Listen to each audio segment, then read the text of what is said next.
ಮೊಟ್ಟೆ ಪಲ್ಯ ಹೇಗೆ ಮಾಡೋದು ಅಂತ ನೋಡೋಣ. ಮೊದಲು ಬಾಣಲಿಗೆ 2 ಟೇಬಲ್ ಸ್ಪೂನ್ ಎಣ್ಣೆ ಹಾಕಿ, ಎಣ್ಣೆ ಕಾದ್ಮೇಲೆ ಅದಕ್ಕೆ ಈರುಳ್ಳಿ ಹಾಕ್ಕೋಬೇಕು. ಈರುಳ್ಳಿ ಜೊತೆಗೆ ಉಪ್ಪು ಹಾಕ್ಕೊಂಡ್ರೆ ಈರುಳ್ಳಿ ಬೇಗ ಬಾಡ್ಕೊಳುತ್ತೆ.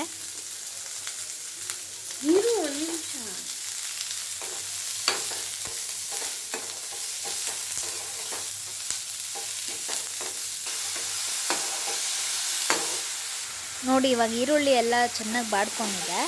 ಇವಾಗ ಇದಕ್ಕೆ ಸ್ಪ್ರಿಂಗ್ ಆನಿಯನ್ ಹಾಕ್ಕೊಂಡಿದ್ದೀರಿ. ಸ್ಪ್ರಿಂಗ್ ಆನಿಯನ್ನು ಚೆನ್ನಾಗಿ ಎಣ್ಣೆದಲ್ಲಿ ಫ್ರೈ ಆದಮೇಲೆ ಮೊಟ್ಟೆ ಹಾಕ್ಕೋಬೇಕು.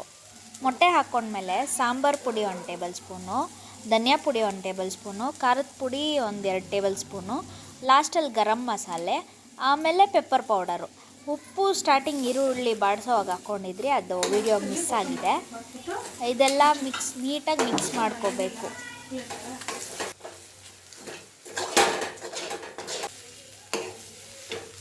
ನೋಡಿ ಎಷ್ಟು ನೀಟಾಗಿ ಆಗಿದೆ ಪಲ್ಯ. ಇದನ್ನು ಸ್ವಲ್ಪ ಹೊತ್ತು ಮಿಕ್ಸ್ ಮಾಡಿ ಲಾಸ್ಟಲ್ಲಿ ಒಂದು ಸ್ವಲ್ಪ ಕೊತ್ತಂಬರಿ ಸೊಪ್ಪು ಹಾಕಿ ಒಂದೆರಡು ನಿಮಿಷ ಬೇಯಿಸೋಕ್ಕೆ ಮುಚ್ಚಳ ಮುಚ್ಚಿ ತೆಗೆದ್ರೆ ಸೂಪರಾಗಿರೋ ಮೊಟ್ಟೆ ಪಲ್ಯ ರೆಡಿ.